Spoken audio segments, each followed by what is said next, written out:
Bonjour à tous, je vous souhaite la bienvenue à ce webinaire dont le sujet est de lutter contre le gel printanier, de la prévision à l'action.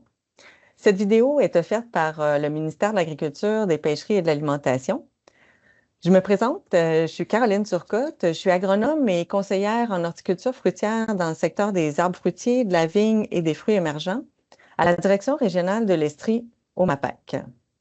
Je suis accompagnée aujourd'hui de Vaïd Ikani, qui est consultant en météorologie et impliqué dans le secteur agricole depuis près de 15 ans. Bonjour Vaïd. Bonjour Caroline. Je me présente Vaidi Kani, je suis consultant en agrométéorologie, titulaire d'une maîtrise en météorologie. J'ai déjà travaillé pendant 10 ans en organisation de météorologie de l'Iran. Et j'ai ensuite obtenu un doctorat en géomatique appliquée à l'Université de Sherbrooke. Et je suis spécialisé dans la gestion du gel au milieu agricole. J'ai développé plusieurs méthodes de protection adaptées au microclimat de différentes zones agricoles au Québec. Actuellement, je travaille au développement de nouvelles méthodes de protection contre le gel fondées sur les principes de la thermodynamique de l'atmosphère. Merci. Super. Donc, c'est vraiment un grand plaisir pour nous de vous présenter cette activité qui vise en fait à vous fournir des outils pour savoir un peu comment reconnaître les signes avant-coureurs d'un gel au printemps. Et on en profite également pour vous présenter les résultats d'un essai d'une machine anti-gel traînée, des essais qui ont été réalisés au printemps 2024. Donc, cette présentation s'adresse en fait à tous les producteurs horticoles là, qui cultivent des cultures à risque de gel tardif. Monsieur Vaïd Ikani et moi, on va faire la présentation conjointement. Et puis, vous trouverez nos coordonnées respectives là, à la fin de la présentation et vous pourrez nous transmettre vos questions et ça nous fera plaisir d'y répondre. Alors voilà, nous allons débuter la présentation. Comme je disais tout à l'heure, moi je suis conseillère en horticulture fruitière là, depuis près d'une trentaine d'années. Je suis au MAPAC depuis une vingtaine d'années. J'ai débuté ma carrière dans le secteur de la canneberge, dans cette culture-là, cultivée au ras du sol, dans des champs qui sont entourés de digues, ce qui fait en sorte là, que c'est comme des cuvettes là, où l'air froid s'accumule inévitablement, là, on s'en sort pas. Dans cette culture-là, les producteurs là, s'assurent dès l'implantation d'avoir en place un système d'irrigation performant avec des pompes, là, puis même des pompes en double pour s'assurer que s'il y a des bris. Donc, les autres s'assurent de lutter contre les gels printaniers là, de façon efficace. Donc, évidemment, c'est des investissements plus élevés, mais des rendements plus stables, là, des rendements qui ne sont pas affectés par les gels de printemps. Lorsque j'ai commencé à travailler avec les producteurs de pommes, des producteurs de vignes, de cerises ou toute autre culture sensible là, au gel printanier, j'ai réalisé que les moyens de lutte au gel étaient vraiment plus rarement utilisés et que nos connaissances là, étaient vraiment limitées. Puis même que c'était pas facile de trouver le bon moyen de lutte, notamment à cause de la complexité des terrains vallonnés de l'Estrie. Donc, quand il y a un étudiant au doctorat qui est venu me rencontrer, en fait, il voulait rentrer en contact avec des producteurs de l'Estrie et pour, dans le fond, faire son étude sur l'effet de la mycotopographie, sur les gels radiatifs, ben, je lui ai ouvert ma porte. Puis c'est à ce moment-là qu'on a commencé notre collaboration, Vaïd et moi. Donc, aujourd'hui, Vaïd a accepté de répondre à certaines de mes questions sur les gels radiatifs et il va nous fournir des informations très précieuses. Oui. On a nommé notre première section Comment anticiper et reconnaître les gels tardifs qui surviennent au printemps. En fait, il nous paraissait quand même essentiel d'établir d'abord un langage commun, de bien définir les concepts qui étaient liés aux différents types de gels qui peuvent se produire. On voit ici là, une image de bourgeon de pommier là, qui a été affecté par les gels en 2023. Donc, c'est le centre des bourgeons qui est brun. Puis, on voit à droite des dommages sur des plants de vigne. Fait évidemment, on parle ici là, de gels qui surviennent lorsque les plantes ont commencé leur développement de la saison. On n'est pas, les plantes ne sont plus en dormance. On ne fait pas référence aux dommages de gel qui peuvent survenir durant l'hiver. Fait qu'on sait que le gel se produit lorsque la température de l'air devient inférieure à zéro. Et en agriculture, ça va un petit peu plus au-delà de ça. C'est qu'on peut dire qu'il y a des dommages de gel lorsque les températures atteignent un seuil limite là, à partir duquel les tissus des végétaux vont se désorganiser, il va y avoir des lésions qui vont se créer, puis des dommages souvent irréversibles qui vont apparaître. Donc, en fait, les gels qui surviennent au printemps, c'est un phénomène météorologique qui cause des pertes sévères là, aux producteurs agricoles dans plusieurs régions. C'est pas nouveau, mais malgré toutes les avancées technologiques puis l'utilisation des méthodes variées et prouvées de protection contre le gel, euh, il y a encore les producteurs continuent de subir des gels, des dommages importants causés par ce phénomène. Je voulais vous présenter ici juste quelques stades phénologiques, en fait, quelques différences entre les cultures de bleuets en Corrèze, par exemple, le pommier et la vigne, comme quoi, d'une culture à l'autre, les stades, on voit les températures critiques qui sont inscrites ici selon le stade phénologique de la plante. Fait qu'on voit que c'est très variable d'une culture à l'autre. On voit que ça peut être jusqu'à -12 dans le bleuet, -15 dans le pommier et -4 dans la vigne. Puis on voit qu'à la floraison aussi, là, les températures critiques sont différentes. Fait que c'est des connaissances essentielles à avoir aussi là, quand on parle de gel printanier, de savoir à quel stade on est dans notre culture et c'est quoi la température critique à ce stade-là. Donc, voyez, on sait que tous les gels là, qui surviennent au printemps ne sont pas tous identiques ou similaires. Il y a des gels radiatifs, des gels advectifs, puis il peut même avoir une combinaison de ces deux gels-là qu'on appelle les gelés mixtes. Donc, il est important de savoir les distinguer parce que les méthodes de lutte n'auront pas une efficacité équivalente selon le type de gel. Fait qu'on va voir de plus près chacun de ces types de gels. Ouais. Donc, si j'y vais ici, le gel radiatif, ou qu'on peut appeler aussi le gel par radiation, c'est un type de gel qui se produit principalement lors des nuits claires, hein, quand on a des nuits claires, calmes et sèches, ou lorsque la perte de chaleur par rayonnement thermique est très importante. Ce type de gel-là est fréquent au printemps, puis peut causer des dommages aux cultures. D'ailleurs, c'est plus de 85 des gels qui surviennent au printemps sont des gels radiatifs. Donc, Vaïd, je vais vous laisser nous expliquer cette notion-là de rayonnement. Oui. Si on regarde, la figure montre le rayonnement électromagnétique. Une partie, c'est le rayonnement solaire qui entre, et une partie, ça présente par le globule, c'est le rayonnement terrestre qui sort vers vers l'atmosphère. En réalité, ça commence à l'énergie entrée comme le Soleil émet de l'énergie sous forme de rayonnement solaire, visible ou ultraviolet. Cette énergie est absorbée par la surface terrestre sol, comme végétation, comme de l'eau, comme sol, qui se réchauffe. Le sol et la végétation stockent une partie de cette énergie sous forme de chaleur. C'est ce qui fait montrer la température du sol et de l'air proche pendant la journée. Les chaleurs qui a été accumulée dans le sol durant le jour est perdue durant la nuit. Pendant la nuit, la Terre émet de la chaleur sous la forme de rayonnement, mais rayonnement infrarouge. Et tranquillement, et avec le temps, les températures se font de plus en plus froides au niveau du sol.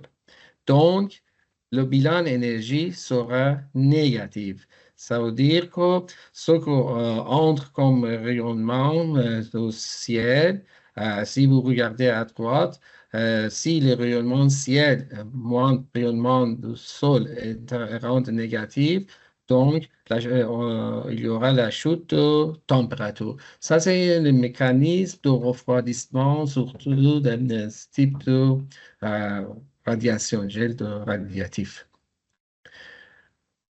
Excellent. Donc, si on y va maintenant avec les gels par advection, en fait, le gel par advection là, va se produire lorsqu'il va y avoir une masse d'air froid qui va se déplacer d'une région à une autre, qui va apporter des températures là, inférieures à zéro. En fait, le terme advection, là, ça signifie un déplacement horizontal d'une masse d'air. Cette masse d'air-là, ben, elle peut couvrir une zone géographique beaucoup plus large là, et provoquer des températures glaciales, là, même si le ciel est nuageux ou même si c'est venteux. Donc, quand on est face à un gel d'advection, il y a très peu d'interventions possibles là, efficaces étant donné la présence de vent. Donc, Vaïd, vous avez un peu schématisé là, ces deux types de gel. Est-ce que vous pouvez justement nous les résumer? Oui, à gauche, l'image à gauche montre bien que le sol perd d'énergie. Le flash montre l'énergie qui sort vers l'atmosphère et qu'il y a une accumulation de l'air froid d'abord au niveau du sol. Il y a une bande bleue, refroidissement du sol, ça mentionne comme ça. Et de plus en plus, haute à mesure que la paire par rayonnement infrarouge se poursuit. Cette couche d'air très froid peut s'élever jusqu'à des fois 2 mètres, 5 mètres, 10 mètres, ça dépend des conditions météorologiques vraiment. Dans le cas du gel advectif, par contre, à droite, ça montre le gel advectif schématiquement, on comprend que les chaleurs émises par les rayonnements du sol est poussée par le vent et remplacé par l'air froid contenu dans les masses d'air froid qui se déplacent par le front froid. La différence la plus importante, on peut dire, ou importante entre le gel radiatif et le gel advectif est la résolution spatiale. Avec le gel radiatif, la résolution spatiale est fine ou petite, on peut dire. Donc, il peut y avoir du gel dans un secteur où est aucun, par exemple, à 20 mètres plus loin ou 10 mètres plus loin. Dans le cas d'un gel advectif, par contre, la résolution spatiale est très grande et peut affecter plus d'une région. Oui, Euh, effectivement, ça peut affecter plus qu'une région, hein. Moi, je trouve en fait, moi, j'aime beaucoup votre graphique de gauche là, qui présente le gel Mhm. radiatif. Il manque un petit peu de vert, là, de verdure, de végétation, mais on comprend que si les cultures sensibles, dans le fond, se trouvent près du sol ou à ras le sol, comme les fraises, par exemple, ben, ils vont être plus à risque qu'une culture qui va être un peu plus haute, comme un pommier. Évidemment pour une température létale équivalente, là. Donc, ça va être toujours plus froid près du sol que, par exemple, à 1 mètre ou 2 mètres, comme vous le disiez. Mais on peut aussi Ouais, interpréter, j'imagine que les sites là, qui se trouvent dans une cuvette ou en bas d'une pente vont accumuler peut-être une couche d'air froid un peu plus grande aussi, hein? bien sûr, oui, exact. Donc, au niveau du gel mix, en fait, c'est un scénario où le gel advectif, comme on l'a dit, là, provient des masses d'air froide, et le gel radiatif, qui provient des nuits claires et calmes, donc d'une radiation qui provient du sol, vont se produire en succession rapprochée. Donc, il va toujours avoir une masse d'air froide qui va arriver avant, un gel advectif qui va être suivi par un gel radiatif. Puis c'est ça, le gel advectif, dans le fond, va faire chuter les températures de manière générale, puis ça va être suivi d'une nuit claire où le refroidissement radiatif, lui, va intensifier le gel près du sol. Par exemple, ben, une vague de front froid venteux va refroidir le terrain, puis une air calme pendant la nuit ben, va provoquer l'accumulation de gel dans les zones les plus basses. L'impact, c'est que c'est un gel un petit peu plus complexe à prévoir puis à atténuer, puis souvent il combine un refroidissement généralisé comme avec le front froid et une intensité localisée là, vraiment à la parcelle. Donc, Vaïd, est-ce que durant ces nuits là, de gel mixte, est-ce qu'elles font plus de dommages? Est-ce que les températures vont être plus froides, par exemple? Oui, parce que le gel mix combine le refroidissement radiatif avec l'arrivée de l'air froid par passage frontière front froid. Euh, de plus, le vent peut accélérer les pertes de chaleur. L'image précédente montre que le vent va dégager les chaleurs vers le haut et Aussi, n'oubliez pas que le ciel est nuageux ou qu'il peut parfois il y a un peu de pluie, ce qui entraîne une moindre accumulation d'énergie solaire dans le sol.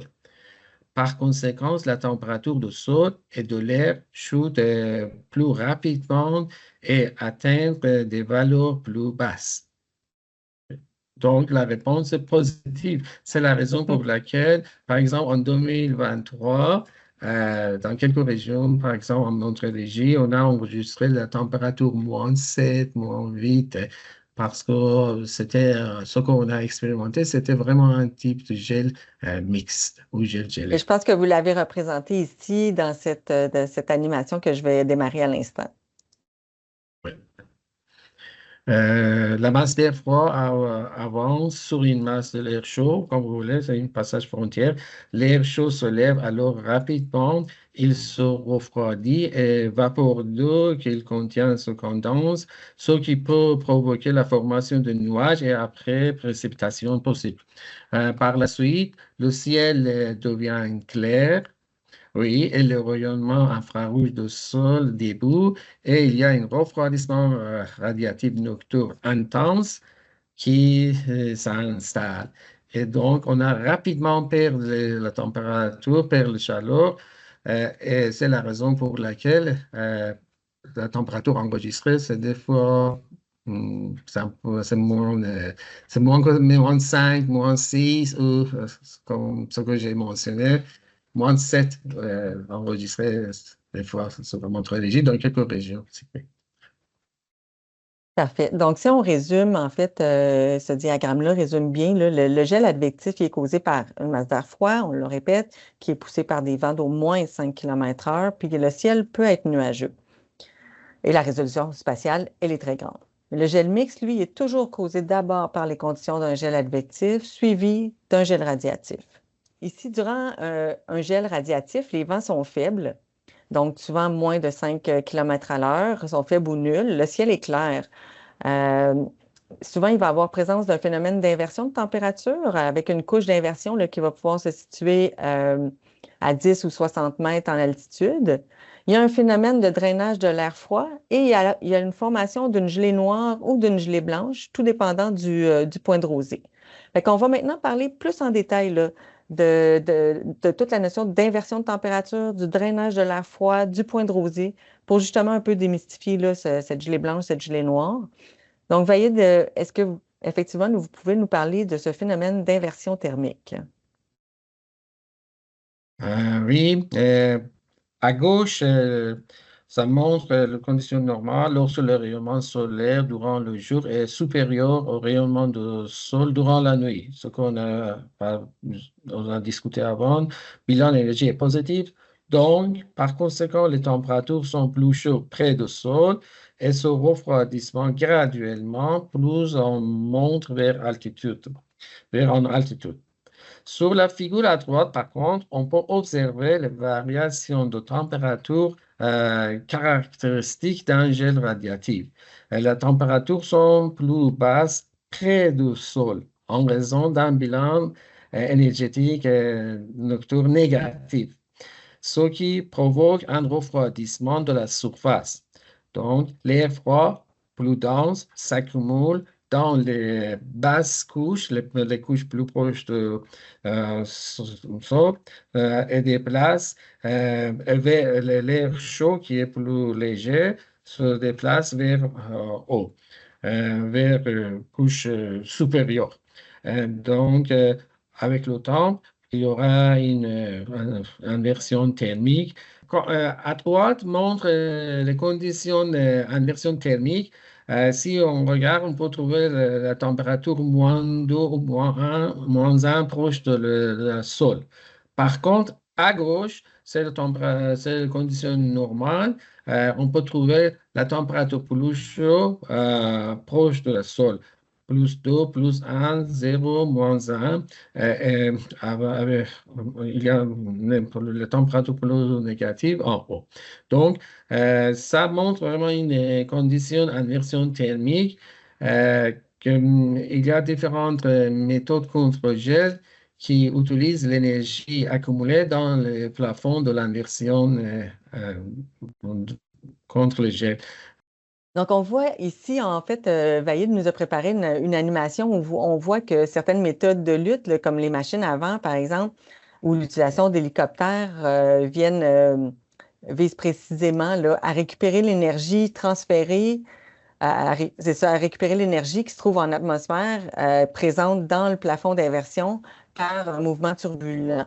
Ainsi, grâce à ce mouvement-là, turbulent, l'air chaud qui est en hauteur se déplace et se mélange ensuite avec l'air froid proche de la surface, ce qui entraîne une augmentation de la température à la surface. Ici, au niveau du drainage de l'air froid, là, on peut essayer de comprendre justement le drainage de l'air froid un peu à l'image de l'eau qui circule dans les champs, dans les parcelles. Bien, l'air froid qui est plus dense va s'écouler naturellement. Là, il va s'écouler vers les zones plus basses du relief, comme les vallées, les fonds de cuvettes, particulièrement durant la nuit, là, lorsque le rayonnement terrestre refroidit rapidement l'air près du sol. Fait qu'on voit ici, justement, dans l'image de gauche, où l'air froid s'accumule de façon un petit peu plus intensément là, au fond de la cuvette. Dans l'image de droite, bien, on peut voir que l'écoulement de l'air froid va aussi s'écouler là, sur la pente, mais qui peut effectivement être détourné là, par des obstacles là, qui soient naturels, comme des obstacles naturels qu'on voit ici. Pour contrôler ou gestionner ce phénomène drainage de l'air froid, il y a plusieurs méthodes.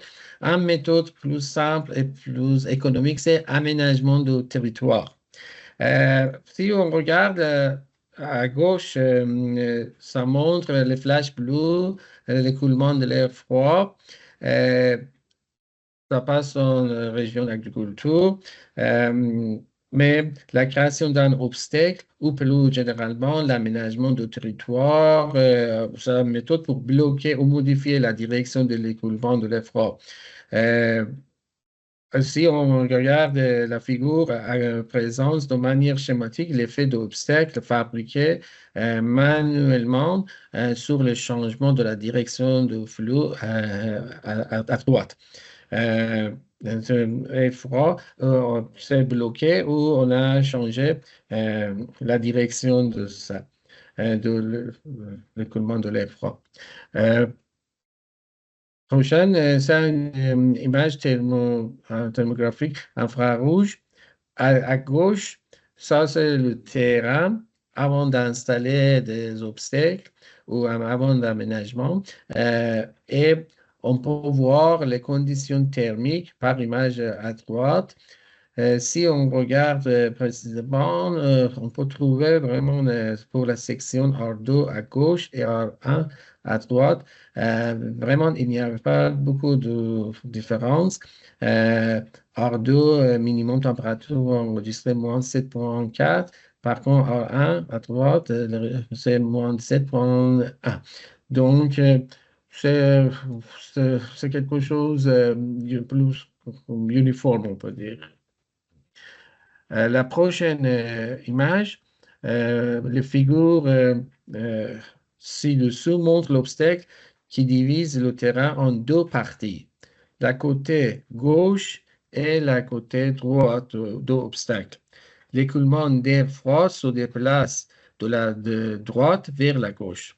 Les deux figures en bas présentent des images thermiques correspondant respectivement aux deux côtés de l'obstacle. La température minimale observée à droite, ça veut dire du côté où il y a un écoulement d'air froid, est de moins 4,2 degrés centigrades. En revanche, du côté gauche, où l'écoulement d'air froid n'est pas présent en raison de l'obstacle qui le bloque, la température minimale mesurée est de moins 2,5 degrés. Et de plus, on remarque clairement une différence importante entre l'effet de l'obstacle sur les images. Sur les images, par exemple, à droite, le couleur de l'obstacle est bleu, signe de température plus basse, tandis qu'à gauche, elle est jaune, indique que la température c'est plus élevée, proche de plus que de zéro. Par contre, bleu, c'est moins que zéro. Donc, l'image thermique montre vraiment très bien l'influence de l'écoulement de l'air froid sur le changement de la température et surtout durant la nuit de gel pour diminuer la température de minimale. Merci, Vaïd, c'est super intéressant. Donc, on va continuer en fait justement pour savoir quelles variables météorologiques il faut considérer lors d'un gel radiatif. Donc, évidemment, il y a la température de l'air, l'humidité de l'air, la pression atmosphérique, la vitesse du vent. Déjà, là, avec les descriptions des différents types de gel, on comprend que c'est ça, qu'il y a des données que ces données-là sont vraiment essentielles à considérer. Mais je voulais ici que vous présentiez aussi les éléments incontournables qui nous servent à un peu détecter l'arrivée potentielle d'un gel. Mais avant de découvrir vos trucs là, par rapport aux variables météorologiques, je voulais quand même rappeler à ceux et celles qui nous regardent qu'il faut aussi considérer des facteurs autres que météorologiques. En fait, il faut considérer la plante qui est cultivée, sa tolérance au gel, comme on l'a vu au début de la présentation. Il faut aussi considérer des facteurs environnementaux comme la topographie, qui peut avoir une influence sur le drainage de l'air froid, l'orientation de la pente, qui aura une influence sur la quantité de rayonnement solaire, ou encore la présence d'arbres, de boisés ou de haies brise-vent, comme on va le voir un petit peu plus tard dans la présentation. Donc, au niveau de la température de l'air, bien évidemment, c'est une mesure là, de la chaleur ou du froid de l'atmosphère qui est exprimée là, souvent en degrés Celsius ou encore en degrés Fahrenheit ou Kelvin. Elle reflète en fait l'énergie cinétique là, moyenne des molécules d'air. Donc, plus les molécules bougent rapidement, plus la température est élevée. Puis en agriculture, bien, c'est sûr que la température de l'air, c'est un facteur essentiel, c'est un facteur clé là, qui influence la croissance des plantes, les processus d'évapotranspiration, mais aussi qui a un effet sur la formation du gel. Puis la température de l'air va varier là, en fonction de plusieurs facteurs. Elle va varier notamment en lien avec l'humidité, la couverture nuageuse, la vitesse, puis la direction du vent. Mais elle va également varier selon le rayonnement solaire, les effets de l'environnement, comme on parlait tout à l'heure, de la présence des forêts, de la topographie, de la pente et de son orientation. Donc, Vaïd, est-ce que la température de l'air est la mesure la plus importante pour anticiper l'arrivée d'un gel radiatif? Ça dépend. Si on part dans le champ cultivé, oui, converger au vignoble comme ça, la température de l'air est effectivement une mesure essentielle. Le thermomètre installé directement dans les parcelles permet de confirmer la température atteinte au niveau de culture. Je recommande de mesurer la température on mesure la température en deux positions différentes, en deux endroits différents. Endroit 1 plus haut et endroit 2 plus bas. Parce que ça nous aide beaucoup pour détecter et il y aura est-ce que possibilité de la formation de l'inversion thermique ou non. Mais bien sûr, pour prévoir, pour anticiper, on a besoin plus qu'un variable de la température de l'air. Par exemple, point posé. Donc, un autre facteur important à considérer, comme vous disiez, pour anticiper les gels, c'est l'humidité de l'air, qui représente en fait la quantité de vapeur d'eau dans l'atmosphère, puis qui influence le bilan radiatif de surface, qui va par conséquent affecter la température de l'air. Puis cette humidité de l'air peut être exprimée de différentes manières, dont plusieurs sont issues des recherches en météorologie. Fait que les principales façons qu'on mesure l'humidité de l'air, c'est par le point de rosée en degrés Celsius, l'humidité relative en pourcentage ou encore le rapport de mélange en kilogrammes par kilogramme. Mais il en demeure pas moins que dans le domaine de gestion de gel, le point de rosée est le plus utile. Donc ici, en fait, on va justement se concentrer davantage là, sur le point de rosée, dans le fond, qui va déterminer si le gel radiatif. Souvent, on dit que c'est ça, le point de rosée détermine si le gel radiatif est une gelée blanche ou une gelée noire. On dit souvent là, que lors d'un gel radiatif, si le point de rosée est supérieur à 2 degrés Celsius, on aura une gelée blanche. Puis là, ben, une gelée blanche, c'est facile à visualiser, hein. Souvent, au petit matin, on voit notre gazon qui est rempli de frimas sur les brins d'herbe. Puis la gelée blanche va souvent se produire justement lorsqu'il y a plus d'humidité dans l'air. Mais si le point de rosée est inférieur à 2 degrés Celsius, ben, on aura une gelée noire. Est-ce que ça, en fait, Vaïd, est-ce que ça fait une différence quand on veut lutter contre le gel de savoir si on a une gelée blanche ou une gelée noire? Pour méthode contre le gel, non, il n'y a pas de différence. C'est juste quand il y a les gels blanches, on doit éviter d'ajouter le vapeur d'eau dans l'atmosphère. C'est juste ça. Mais en réalité, la différence entre la température de l'air et le point rosé est un indicateur des possibilités. Ça montre des possibilités de risque de gel. Quand la gradient est de plus de 6 degrés, ou même plus, et le point rosé était proche de 1 ou 2 degrés positifs ou moins. Ça veut dire 0, moins 1, moins 2. Ça signifie que l'atmosphère est plus sec et le processus de rayonnement du sol sera plus grand, le perte d'énergie. Et donc, le gradient thermique rend plus négatif, plutôt rendre négatif. Et donc, plus de risque de gel. Il faut évaluer ce gradient au moment du coucher du soleil pour une meilleure estimation de risque de gel. Parfait. Fait que si on veut justement parler un petit peu plus de ce qu'on voit là, à l'écran, le point de rosée, dans le fond, c'est la température à partir de laquelle la vapeur d'eau présente dans l'air commence à se condenser. Puis le rayonnement thermique, dans le fond, est Ouais. absorbé par la vapeur d'eau qui, à son tour, l'émet vers le sol. Donc, plus le point de rosée est élevé, plus il y a de molécules de vapeur d'eau qui est contenue dans l'air et plus ces molécules-là vont retourner la chaleur vers le sol. C'est ce qui est représenté ici, n'est-ce pas? Exactement, oui. La prochaine variable qui joue un rôle important dans le phénomène de gel, c'est couverture nuageuse.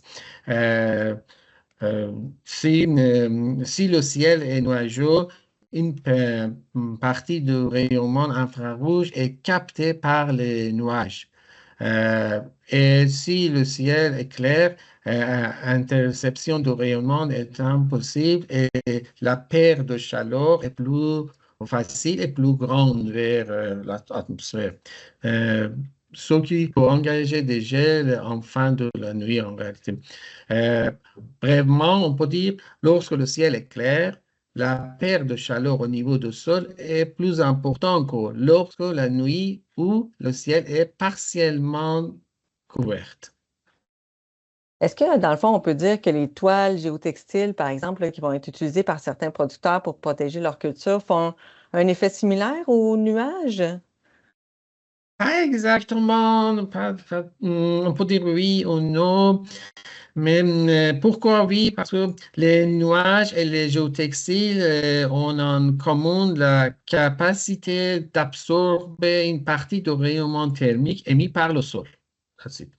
Cette propriété leur permet de jouer un rôle dans la régulation de température.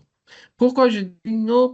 Cependant, les nuages sont considérablement plus épais, avec une épaisseur allant de 500 cm ou parfois 5 km pour le type 500 de mètres, vous voulez dire cumulus. 500 mètres. 500 mètres, oui, désolé, 5. Oui. Mais des fois, c'est plus épais, 5 km pour les nuages type de cumulus. C'est plus épais, c'est plus épais que 500 mètres.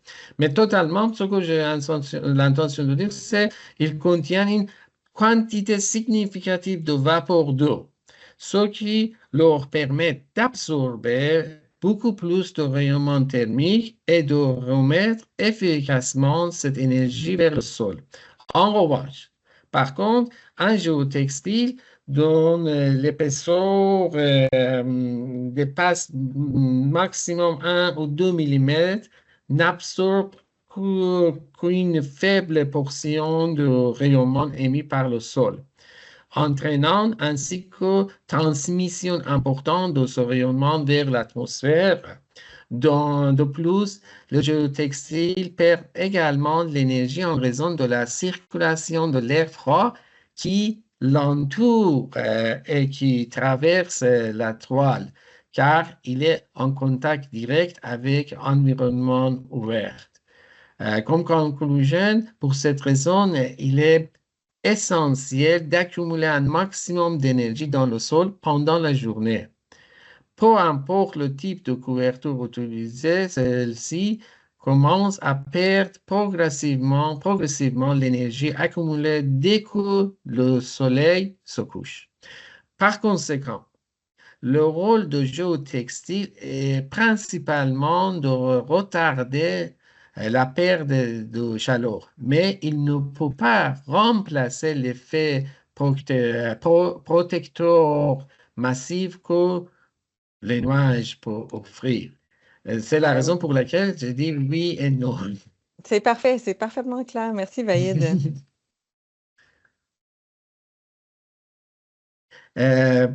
Facteur encore plus important et un peu, on peut dire mystérieux, c'est le vent ou la vitesse du vent. Le vent joue un rôle crucial dans la formation de conditions d'inversion thermique. Lorsque la vitesse du vent est inférieure à 5 km par heure, l'atmosphère est favorable au développement des inversions thermiques. Dans ces situations, l'air frais se retrouve piégé sous une couche d'air plus chaud, ce qui peut entraîner la formation de gel. On a présenté par une animation avant. Cependant, lorsque la vitesse du vent dépasse ce seuil, la probabilité d'une inversion thermique diminue fortement en raison d'un mélange plus important des couches d'air.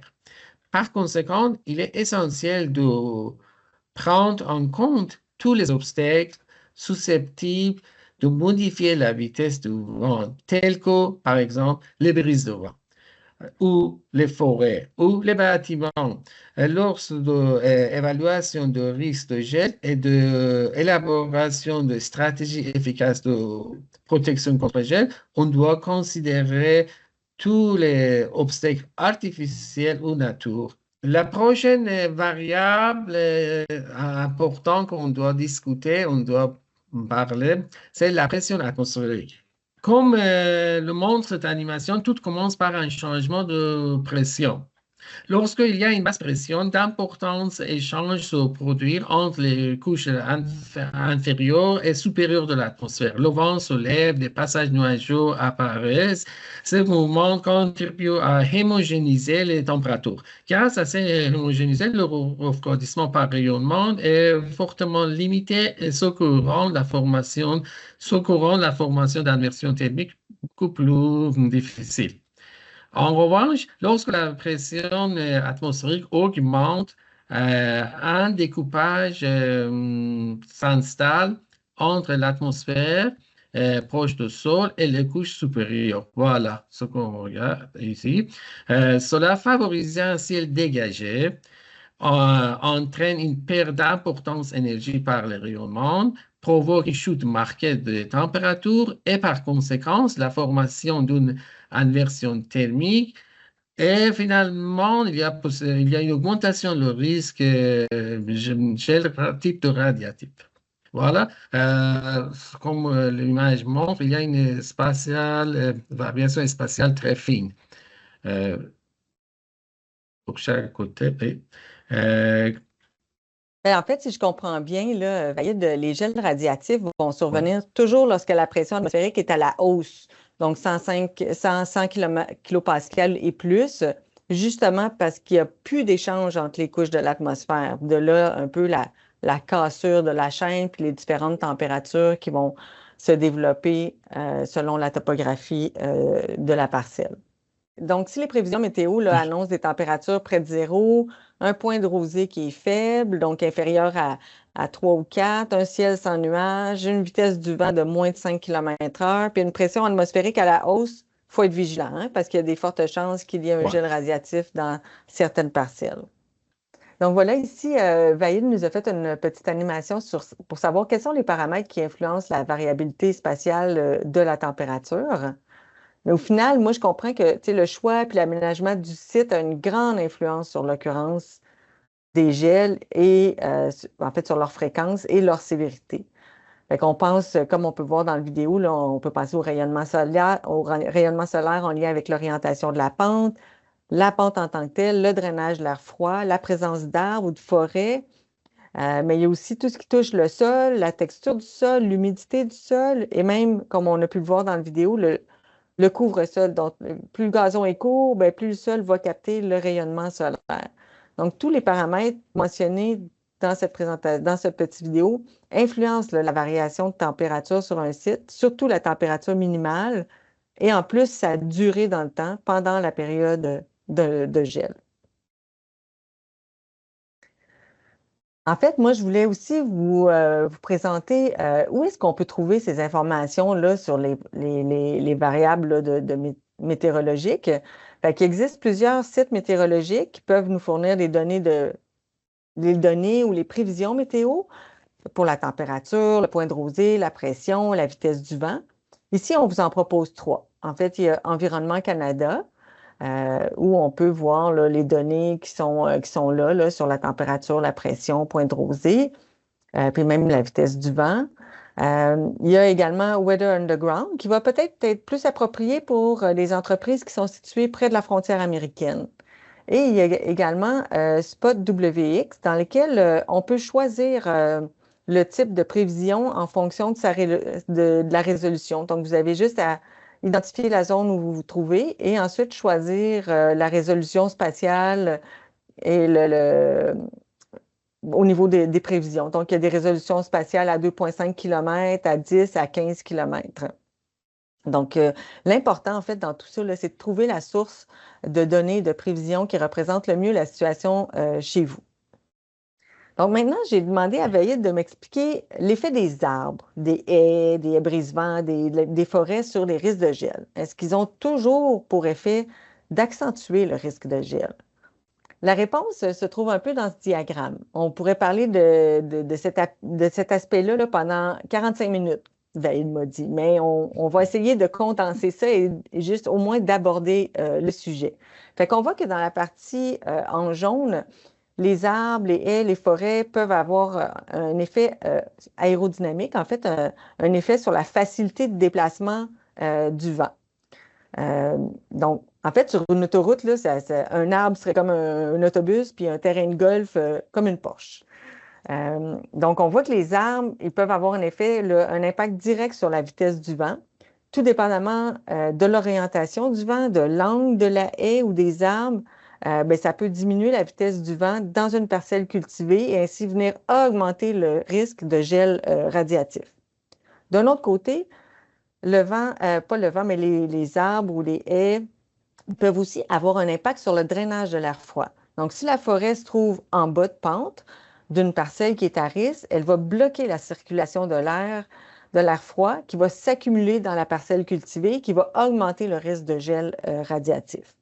Fait que comme on l'a vu précédemment, dans une autre perspective, une haie brise-vent qui se trouverait en amont de la parcelle, donc en haut de la parcelle cultivée, pourrait faire obstacle et détourner l'air froid en dehors de la zone cultivée si elle est bien localisée. Oui, c'est comme concernant l'effet radiatif, je peux mentionner blocage de rayonnement du sol et aussi blocage de rayonnement du solaire. Je commence par blocage du rayonnement du sol. Durant la nuit, on a réduire les pertes de chaleur par rayonnement. Pourquoi? Parce que les arbres, les feuilles des arbres, ça bloquait le rayonnement du sol. Donc, il y a un endroit plus chaud et par conséquent, finalement, réduire le risque de gel, mais très ponctuel, une petite endroit, pour une petite endroit. Par contre, de l'autre côté, on peut parler sur blocage de rayonnement solaire. Le blocage de rayonnement solaire dépend de l'angle d'incidence, de la hauteur des arbres et de la microtopographie du terrain. Cela peut provoquer la formation d'une ombre au-dessus d'une zone en dépression. Avec le temps, cette ombre favorise le refroidissement de l'air ainsi que le drainage de l'air froid qui tendent à s'accumuler dans cette dépression. Par exemple, on peut, comme une dépression, c'est comme un trou, un petit canal ou une cuvette topographique. Résultat, on peut dire qu'il y a une augmentation de risque de gel localisé dans cette zone. Maintenant, je vous présente un exemple de l'effet aérodynamique, ce que Caroline a expliqué. Le modèle présente illustre l'effet d'une forêt sur la vitesse du vent. Cet effet dépend de la forêt, de la hauteur et de la densité de forêt. Dans ce modèle, le vent souffle de la gauche vers la droite et la forêt s'attend sur 200 mètres. Nous allons maintenant observer le comportement du vent. Lorsque un vent souffle à la gauche à une vitesse de 4 km par heure, nous examinerons la distance et effective influence par la forêt avant et après la zone boisée. Comme le montre le modèle, la vitesse du vent diminue avant et après la forêt. Pour une forêt d'une hauteur moyenne 8 mètres, la vitesse du vent retrouve sa valeur initiale environ 200 mètres après avoir traversé la forêt. Oui, voilà, exactement. Comme ça. Est-ce qu'on peut encore regarder le modèle? Oui. Voilà, ça diminue. Après, il y a une petite augmentation, mais pour arriver à 4 4 km par heure, ça prend 200 mètres. Donc, à cause de la forêt, il y a une zone sous forme où la vitesse du vent diminue, comme le modèle ça montre. Cette rédaction du vent favorise la stagnation de l'air froid, le refroidissement radiatif du sol et par conséquent la formation d'une inversion thermique et des conditions propices au gel, favorables au gel. Donc, c'est un autre élément qu'il faut étudier avec des données précises avant d'intervenir et de couper des arbres. La prochaine image montre la figure à gauche présente un diagramme en rose de vent.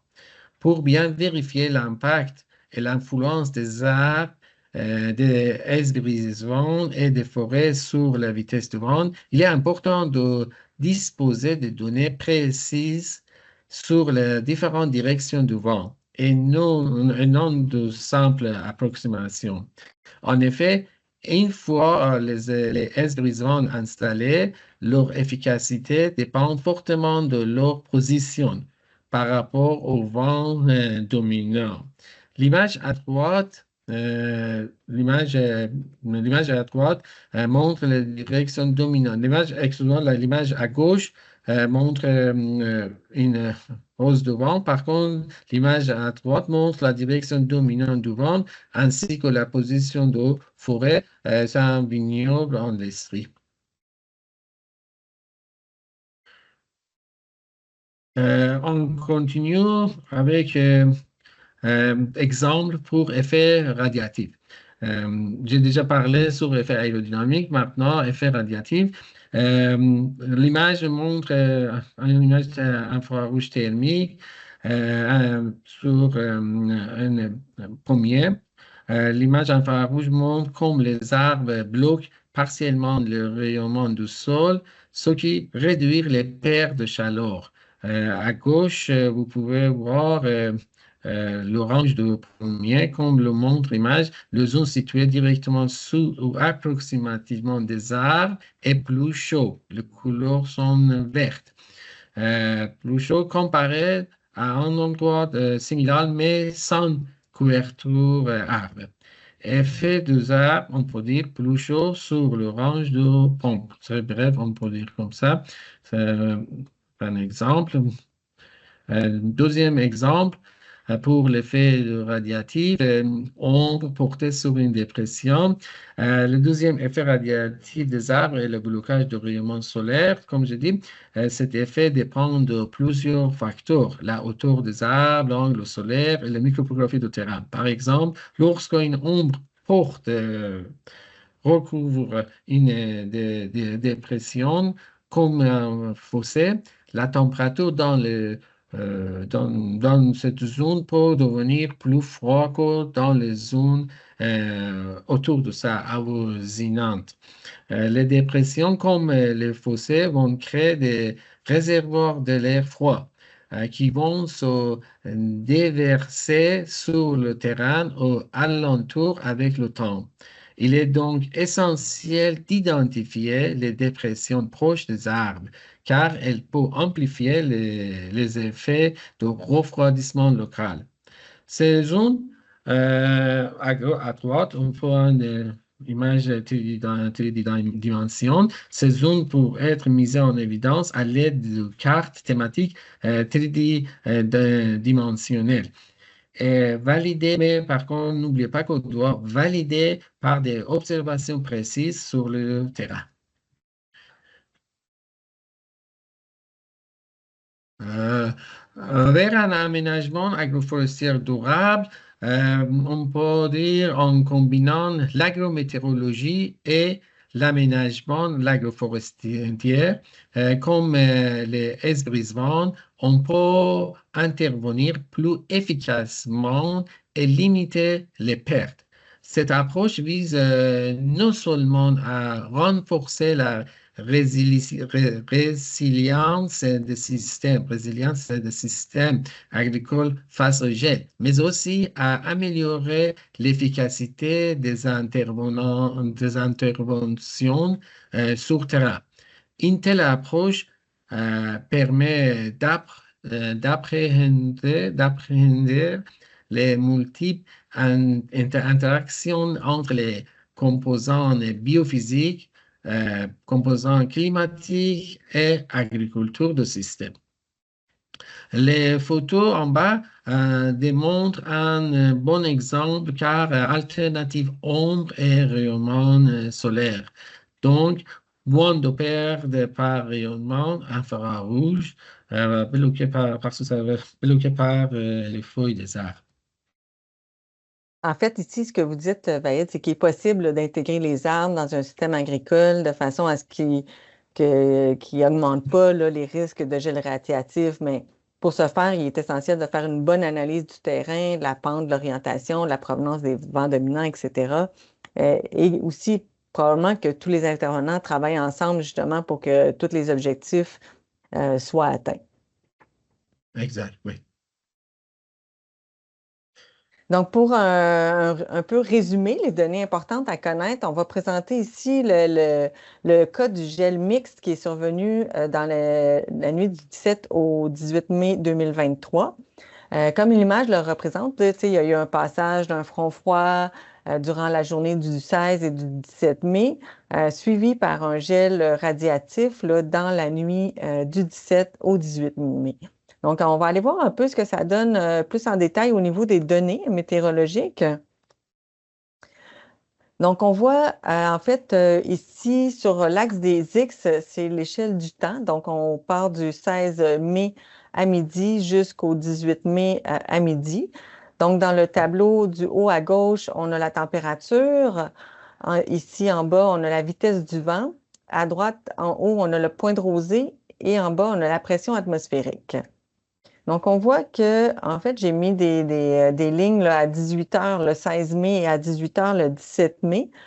Et qu'on voit que la température se maintient assez basse là, durant le passage du front froid entre le 16 et le 17 mai.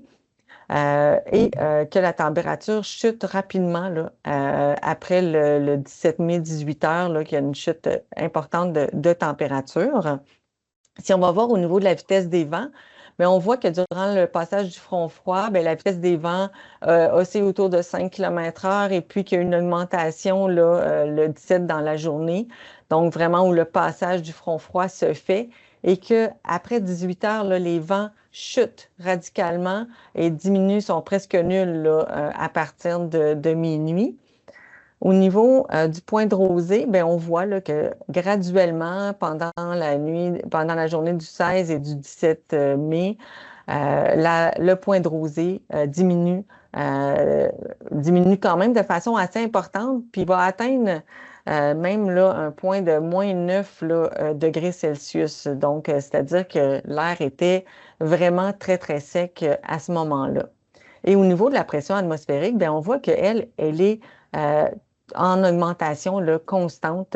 Fait que on voit que tous les facteurs ici sont réunis, hein, Vaïd, ce que vous nous expliquez, la température, la vitesse du vent, le point de rosée, la pression atmosphérique, tous des critères vraiment essentiels à connaître là, pour un peu anticiper là, l'arrivée de ces gels printaniers. Oui, surtout quand on a parlé, quand on parle sur le point rosé, conditionne de la différence entre la température et le point rosé, c'est un indicateur qui montre est-ce que l'atmosphère est assez sec et il y aura le risque de gel. Si on regarde une comparaison entre le 16 mai et le 17 mai, le soir qu'il y avait 2 jours, le 16 mai, la différence entre température et point rosé était de 0,9 degrés centigrades. Par contre, pour le 17 mai, la différence est de 15,8 degrés centigrades. C'est beaucoup, beaucoup. Vraiment, ça, un bon indicateur qui montre, OK, il y aura une gel très sévère. Fait que pour arriver à votre 15,8, Vaïd, dans le fond, vous avez pris la température Oui. qui était de 6,8 degrés, puis vous avez dit, bon, 6,8 degrés moins le point de rosée qui était de -9. C'est pour ça qu'on arrive à une température aussi importante, un différentiel aussi Ah, important oui. là, de 15,8 degrés Celsius. Donc, un autre élément, un autre facteur important qui peut nous aider à anticiper les gels printaniers. Donc, moi, je voulais en fait ici vous présenter plus en détail là, les graphiques des prévisions qu'on peut retrouver sur Spot WX. Fait que j'ai capté ici les prévisions sur 3,5 jours là, à une résolution de 10 km. Puis on peut voir que le 30 avril, nous avons des conditions là, qui laissent présager un gel radiatif au matin du 1er mai. Fait qu'on voit la température en rouge qui est représentée par la courbe rouge et la température du point de rosée représentée par la courbe en vert. Fait qu'on voit que la température du point de rosée, si on le prend autour de 6 heures, on voit là que justement le différentiel dont Vaïd parlait entre la température et le point de rosée était sa partie la plus grande. Puis si on descend un petit peu plus bas dans les graphiques, on voit qu'il n'y a plus de nuages, le ciel est clair. Et si on descend encore plus bas dans le graphique des vents et de la pression atmosphérique, bien, on voit que les vents vont diminuer et arriver à des vents pratiquement nuls en soirée et avec une pression atmosphérique en augmentation. Donc, tous des éléments qui laissent présager l'arrivée d'un gel radiatif à ce moment-là. Donc, en fait, c'est ce qui clôt la première partie de notre présentation sur un peu les connaissances, sur comment anticiper les gels radiatifs. Vaïd, vous allez aborder rapidement les principes de lutte contre le gel et nous allons ensuite vous présenter les résultats d'un essai réalisé au printemps 2024. Oui, il y a plusieurs méthodes contre le gel, mais tous, on peut catégoriser en 3 catégories parce que les principes fondamentaux utilisés contre le gel, c'était un principe redistribuer l'énergie existante du terrain comme turbine à vent ou machine SIS. Deuxième catégorie, on peut ajouter des nouvelles sources d'énergie à l'intérieur du train, par exemple, feu, machine antigel fixe ou traînée ou câble chauffant. Ils ont ajouté énergie. Troisième catégorie, c'est retarder la perte d'énergie, par exemple, géotextile ou formation de fumée. Excellent. Donc, en fait, nous, on va vous présenter les résultats d'une évaluation et optimation d'une machine antigel traînée pour lutter contre les gels radiatifs en verger. Ce projet-là avait pour but d'évaluer, effectivement, d'évaluer puis d'optimiser la machine pour protéger des pommiers contre les gels radiatifs au printemps. Nos objectifs étaient vraiment de mesurer les variations de température entre une parcelle protégée par l'équipement et une parcelle non protégée. On voulait également décrire les avantages, les limites d'utilisation de cette méthode de lutte là, contre le gel, puis on voulait établir un peu les ressources nécessaires à son utilisation optimale. Puis à notre connaissance, il n'existe pas là, de données de recherche approfondies sur l'efficacité en fait, sur l'efficacité, les performances ou les limites de ce genre d'équipement-là. Donc, la machine en question, cette machine antigel est généralement composée des éléments suivants. Elle est composée de brûleurs à gaz propane qui génèrent de la chaleur en brûlant le gaz, puis qui fournit ainsi une source d'air chaud. Elle est composée également d'un ventilateur puissant qui va diffuser l'air produit par les brûleurs sur les cultures. Pour les machines qui sont fixes, bien, il va y avoir un système de rotation ou de direction de l'air qui va permettre de répartir de façon homogène la chaleur. Puis pour les machines traînées, bien, il y a un dispositif d'attache qui permet de tirer l'équipement par le tracteur. Puis à ce moment-là, bien, ça permet vraiment de couvrir une plus grande superficie, une plus grande surface en mouvement. En fait, l'équipement que nous avons utilisé dans le cadre de l'essai était le Frostbuster. Il existe d'autres équipements similaires, là, comme le Fog Dragon, qui sont fabriqués en Hongrie et distribués en Europe. L'équipement que nous, on a utilisé dans le cadre de l'essai, c'est ça. En fait, il utilisait 6 bonbonnes de propane. Selon le fabricant, il pouvait couvrir une superficie de 8 hectares avec des passages espacés aux 80 mètres, soit 40 mètres de chaque côté. Et c'était des passages répétés à toutes les 7 à 9 minutes à une vitesse de 7 km à l'heure. Donc, le verger sur lequel on a fait l'essai, c'est un verger de 10 hectares là, qui est situé en Estrie. C'est un verger qui est situé quand même dans un terrain là, vallonné avec des pentes là, qui varient de 2 à 10 et à une altitude là, de 250 à 225 mètres environ. Puis, en fait, c'est un verger sur lequel il y a eu des pertes sévères à cause des gels de 2023. Puis, on était vraiment là à la recherche d'une méthode efficace pour lutter contre les gels. Fait que il y a eu 3 essais qui ont été faits durant 3 nuits de gel radiatif. Il y a eu un premier essai le 22-23 avril. À ce moment-là, les températures minimales là, ont atteint moins 8 degrés Celsius. Puis les passages de l'équipement étaient faits aux 9 minutes, puis on voulait couvrir une superficie à peu près là, de 7 hectares. Mais les résultats, en fait, des mesures de température démontraient aucune différence là, avec le témoin. L'expérience a été répétée le 25 et le 26 avril, et c'est les résultats, en fait, qu'on va vous présenter plus en détail aujourd'hui. Et il y a eu un 3e essai le 12 et 13 mai, mais à ce moment-là, la température minimale là, a atteint seulement 1 degré Celsius. Alors voilà, la parcelle traitée est représentée par les 31 petits points jaunes là, qui correspondent en fait aux sondes de température. Puis cette zone-là, c'est une superficie d'à peu près 0,4 hectares. La parcelle témoin, elle est représentée par le point rouge. Fait qu'on voit là, que la parcelle témoin et la parcelle traitée étaient espacées d'un peu moins de 200 mètres. Donc, dans la nuit du 25 et du 26 avril, le trajet de la machine antigel traînée est présenté là, par les flèches rouges à gauche, ce qui correspond à une superficie de 1,6 hectares. Et on peut voir de plus près à droite là, les 31 sondes de température qui ont été installées à une hauteur de 1,5 mètres qui, selon nous, représentaient là, les premiers bourgeons là, des branches les plus basses. Oui, le tableau à gauche présente des informations comparatives de température de chaque sonde de la parcelle traitée par rapport à la sonde témoin. Dans ce tableau, les sondes sont regroupées en 5 catégories, selon le niveau d'influence du traitement avec les machines antigel. Ce regroupement est basé sur les moyennes des cartes de température par rapport à la sonde témoin ainsi que sur la durée pendant laquelle la température restait supérieure à celle de la sonde témoin. Quand on regarde, on peut trouver la catégorie pas d'influence, très faible influence, moyenne influence et importante influence.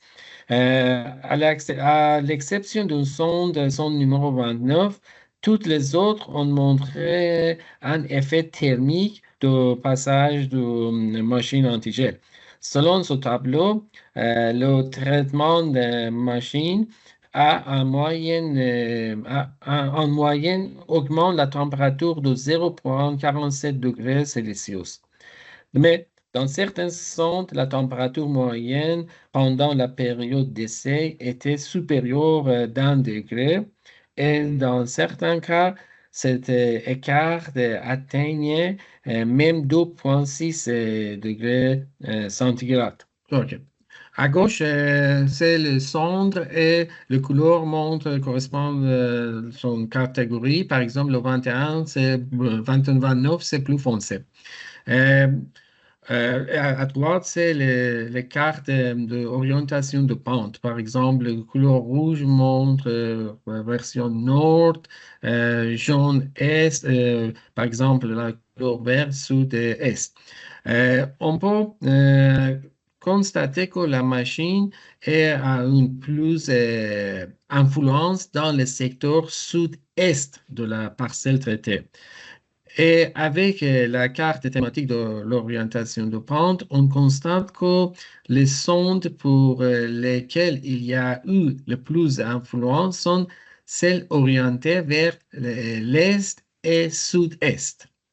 La machine a eu moins d'influence sur le secteur orienté nord. Si on considère le son de le 29 qui était zéro influencé, comme on peut le constater, le couleur rouge montre le centre, par contre, bleu montre le témoin. Comme on peut le constater, sauf au début, pendant une courte période, la température de la station de la sonde 29 était inférieure à celle de la station témoin, courbe bleue. Pour le reste des heures, pendant deux intervalles de temps, la température de la sonde 29 ajoute davantage par rapport à son témoin, ce qui est probablement lié à l'arrêt de machine antigel. Parce que il y avait un arrêt d'une petite pause entre 22 heures et 22h15, 20. On voit une chute de température et après, l'opération est terminée vers 3h35. Donc, on peut voir une gradient de température plus importante entre la machine et entre les sondes 29 et le témoin. La prochaine, on va comparer de la moyenne de données de 31 sondes avec le témoin, soirée, nuit, le 25 ou 26 avril. Euh, le bleu montre moyenne de le son, par contre, la rouge montre la station témoin. Une comparaison a été effectuée entre les moyennes de sonde et de stations moyennes pendant la période de 21 heures jusqu'à 6 heures du matin. Afin d'éliminer le brut et d'examiner la tendance générale de variation de température dans l'intervalle étudié. En plus des données enregistrées à intervalle d'une 1 minute pour augmenter la précision. Ça montre en average, le moyenne, toujours sont plus plus haut. Sauf le parti qu'on approche de la pause. Et après, quand on arrête le système à 3h35, encore, on peut observer les deux lignes sont plus proches en comparaison avant, parce que le système est arrêté. Donc, on voulait aussi évaluer les effets des facteurs microtopographiques là, de la parcelle protégée. Fait que pour déterminer l'impact de la microtopographie de terrain sur la surface totale qui peut être protégée par la machine antigel traînée, on a mesuré la vitesse de l'air chauffé à différents emplacements. En fait, on a mesuré la vitesse du vent à des distances là, de 5 mètres, 10 mètres, 15 mètres et 20 mètres de la machine, et ça à l'est et à l'ouest. Fait qu'on voit bien là, sur l'image ici là, comment le positionnement, en fait, le passage du tracteur qui était à contre-pente et qu'une partie du tracteur qui poussait l'air vers le bas de la pente et une autre partie qui poussait l'air vers le haut de la pente. Fait que les mesures ont été, ont été mesurées à une hauteur de 1 mètre là, au-dessus de la surface du sol à l'aide d'un anémomètre numérique. Fait que les résultats, dans le fond, indiquent là, que la vitesse du vent est plus élevée lorsqu'elle est mesurée, évidemment, dans la direction de la pente par rapport à la direction opposée là, contre la pente. Donc, par exemple, là, à une distance de 10 mètres à l'est du Frostbuster, la vitesse du vent a été enregistrée à 6 km à l'heure, tandis qu'à la même distance du côté ouest, elle n'était que de 2,5 km à l'heure. Fait que les résultats suggèrent vraiment là, que la surface protégée par la machine antigel traînée dépend de la trajectoire, mais aussi de l'orientation de la pente. Puis on constate également que dans les conditions de terrain, qu'à partir de 20 mètres, là, les effets sont vraiment négligeables. On arrive à la question, quelle est la température la plus basse pour laquelle cette méthode est efficace? On a fait un test statistique. À gauche, on voit sur la boîte à moustache des données issues des 31 sondes de système, tandis qu'à droite se trouvent les boîtes à moustache de témoins. La température minimale mesurée dans l'atmosphère est proche de moins 4,5 degrés centigrades. On observe une médiane moins 3,25 pour le système. Par contre, moins 4,1 pour les témoins. Pour le témoin. Prochaine image, c'est pour température minimale enregistrée pour l'atmosphère, c'est moins 6. À gauche encore, on voit la boîte moustache des données issues de 31 sondes de système, tandis qu'à droite se trouve la boîte de moustache de témoin. La température minimale mesurée dans l'atmosphère, comme j'ai déjà dit, c'est moins 6 degrés centigrades.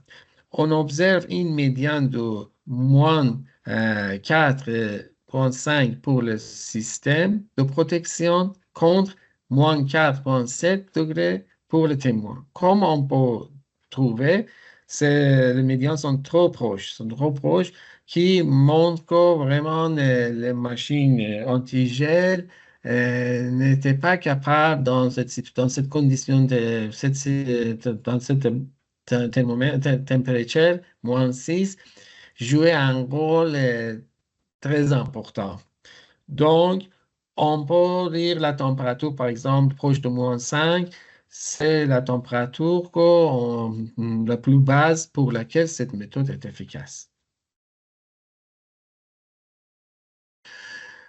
Pour chercher les effets micro-environnementaux sur les portraits protégés, on a fait un test avec une caméra infrarouge thermique. Nous avons utilisé caméra infrarouge thermique à une distance de 15 mètres. Nous avons enregistré des images à chaque étape, avant le passage, pendant le passage et après le passage du système. Vous pouvez retrouver, par exemple, la situation sur ça. La prochaine, il y a le vidéo qu'on a enregistré. Il s'agit ici des conditions initiales. Si on observe le terrain, on remarque que sa couleur est bleue. ce qui indique une atmosphère plus froide. Maintenant, le tracteur et le système entraînent dans les zones couvertes par le caméra, oui. En regardant l'image thermique, on constate que les couleurs bleues du sol commencent à virer au vert, symbole d'un réchauffement. Donc, une température plus élevée. L'air chaud parcourt une distance d'environ 15 mètres au-dessus du sol. Par la suite, on observe une période de refroidissement progressif et la couleur verte revient lentement euh, au bleu avec le temps. Euh, on observe totalement au début de base de température pour après 90 secondes. Non, ça, c'est pas ça. Oui, en Cette fait, on va vidéo, observer, on va voir que la chaleur va se perdre tranquillement après 90 mhm, secondes là, que le tracteur est passé. Et puis, graduellement, un retour à l'état initial à peu près après 2 minutes 30 secondes. oui.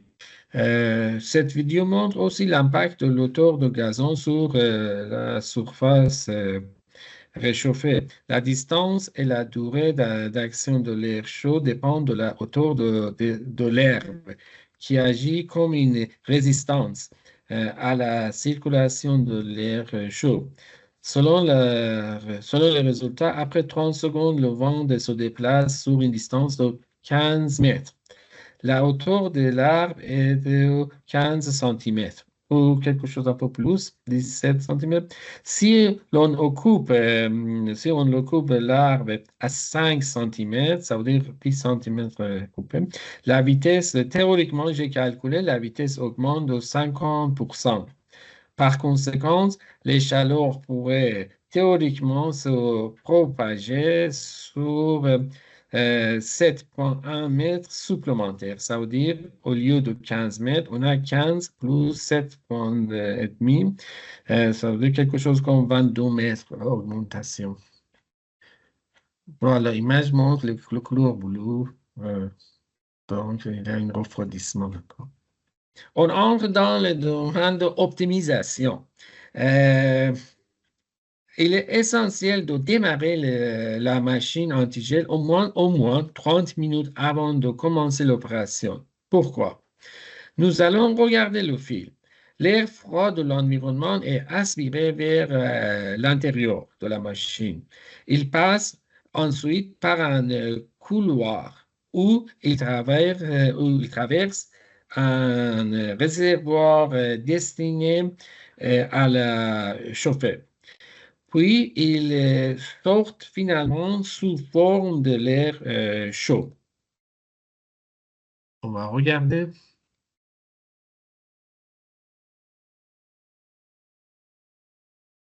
Voilà. C'est un couloir.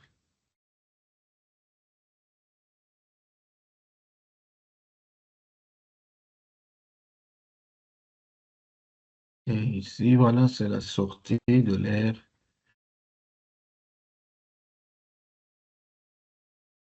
chaud.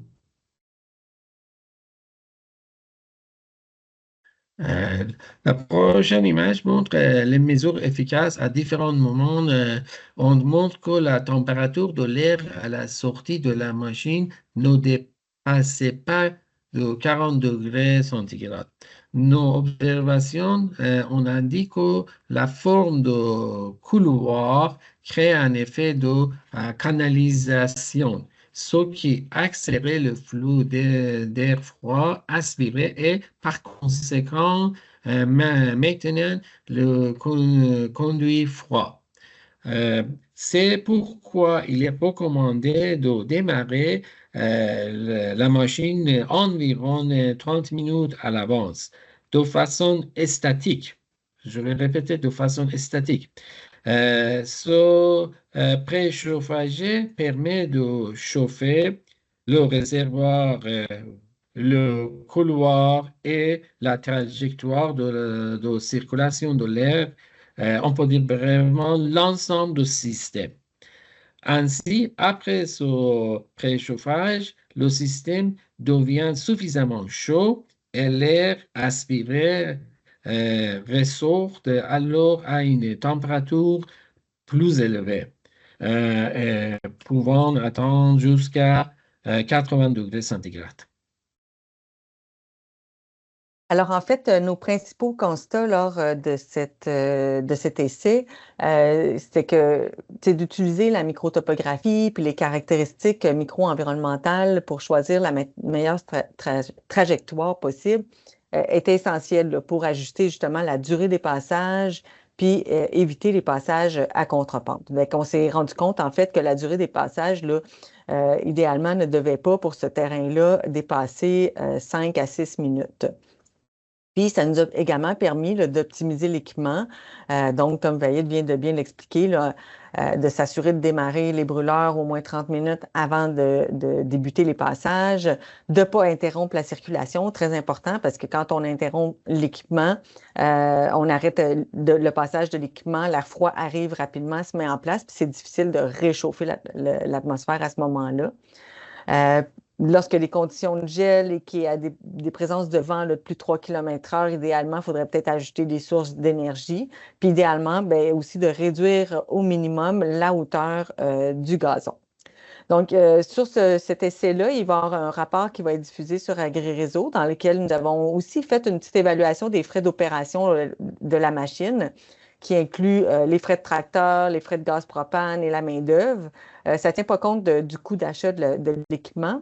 Mais pour une nuit de gel d'une durée de 10 heures, et on arrivait là, à des frais de 170 de l'heure d'utilisation, ce qui est quand même pas négligeable. Fait qu'avec les pommiers, ben, la pente, l'orientation de la pente, tous ces éléments ont vraiment, on a réalisé qu'ils ont tous une influence importante là, sur la superficie couverte possible par cet équipement-là. Donc, pour conclure cette présentation, Vaïd, pouvez-vous nous dire quelle est la meilleure méthode de lutte contre les gels radiatifs? C'est vraiment difficile. En effet, pour moi, c'est impossible de comparer précisément deux ou plusieurs méthodes de lutte contre le gel. Il y a un proverbe latin qui a dit Ceteris paribus est une expression latine qui se traduit par toute chose étant égale par ailleurs. Ce concept est largement utilisé dans divers domaines, simplifier l'analyse et évaluation des effets. Ça veut dire quoi? Une analyse ou évaluation entre différentes options n'est pas valable que si d'autres facteurs demeurent constantes. Pour dire quelle est la meilleure méthode, il faudrait les évaluer simultanément et en même moment, en même endroit, dans une microtopographie ou un microclimat identique et avec les mêmes conditions environnementales autour de la Terre. Cela permettrait de juger correctement de leur efficacité. Évidemment, une telle démarche est irréalisée. Et il n'est pas valide d'expérimenter une méthode au mois de septembre, par exemple, à une autre en mois de mai ou en octobre. De même, il n'est pas pertinent de tester deux méthodes simultanément à deux emplacements différents, même s'ils ne sont pas séparés que 50 mètres. Parce que, comme on a déjà parlé, pour les gels radiatifs, des fois, résolution spéciale, c'est moins de, par exemple, 20 mètres. Donc, je n'ai pas capable de répondre à votre question, mais je peux changer la question. Quelle est la meilleure méthode pour mon train? Quelle est la meilleure méthode de lutte contre le gel pour mon train? En effet, toutes les méthodes sont bonnes et toutes les solutions sont possibles, mais il faut connaître votre terrain spécifiquement. La même solution ne s'applique pas à toutes les situations. Pour trouver quelle est la meilleure Ici, on a identifié précisément le mécanisme de formation de gel sur une partielle donnée. Il devrait alors possible de mettre en place la meilleure stratégie et le plan d'action plus adapté. Par exemple, en identifiant le mécanisme de formation de gel, l'utilisation de structures telles que quatre voitures bien placé pour fonctionner comme un obstacle efficace. Ou bien positionnement un tracteur influence les conditions microclimatiques et il peut jouer un rôle déterminant, ce que l'on appelle, excusez-moi l'anglicisme en anglais, game changer. La gestion du gel requiert une analyse approfondir des données météorologiques, de la micro-topographique du site et de l'environnement. Et bien sûr, de la tolérance de la culture et des moyens disponibles et des contraires locaux. Afin, pour arriver au niveau et bonne connaissance de la mécanisme de gel, on utilise approche profondée sur l'agriculture intelligente face au climat contre le gel. La prochaine image montre le schéma. Ça commence au début avec les données. Données station, données satellites, données télédétection. Ensuite, on entre dans le domaine agriculture de précision, c'est-à-dire géo-informatique, différentes cartes thématiques, cartes tridimension, on a déjà mentionné. Ensuite, on entre dans le domaine agriculture intelligente face au gel. On fait une analyse, on fait évaluation, élaboration et finalement élaboration de plans d'action. Finalement, et à la fin, on dit voilà, par exemple, quelle méthode de protection de gel c'est la meilleure pour ton terrain. Tour anti-gel, hélicoptère, SIS, comme ça. Euh, Quel est le positif de cette méthode? L'agriculture intelligente pour nous aider à diagnostiquer le risque de gel ainsi que valider le problème. Ceci a été bien résolu dans le domaine d'agriculture. Le choix de la méthode de protection se fait à la fin du processus. Elle permet d'éviter l'accusation d'un équipement non ou mal adapté. C'est une approche basée sur une méthodologie objective et scientifique. Mais pour cela, il faut de bonnes données, il faut avoir de bonnes données à une bonne résolution et une bonne analyse pour arriver à la bonne décision et réponse aux trois questions très importantes. Question numéro un, pour contre le gel, comment? Ça veut dire quelle méthode ou technique je dois utiliser. Question numéro deux, où? À quel endroit je dois l'utiliser? Et question numéro trois, quand? À quel moment? À quelle heure je dois utiliser la méthode? Donc, avant de terminer cette présentation, nous voulions aussi vous rappeler que la méthode facilement à votre disposition n'est peut-être pas toujours la meilleure. Par exemple, préparer un seul gros feu au centre d'une parcelle peut, dans certains cas, même aggraver la situation. Vaïd nous a fait une petite animation là, pour nous présenter cette, ce cas de figure, par exemple. Au début, cette animation, au début de la feu est petite et il y a un dégagement de la chaleur autour du feu. Quand l'intensité du feu augmente, feu est plus gros. Au lieu que le feu dégage de chaleur aux alentours, il dégage la chaleur vers la haut. Et d'un côté, ce gros feu attiré un courant d'air froid par advection qui va remplacer l'air chaud. Oui. Donc, on va graduellement refroidir l'environnement autour du feu.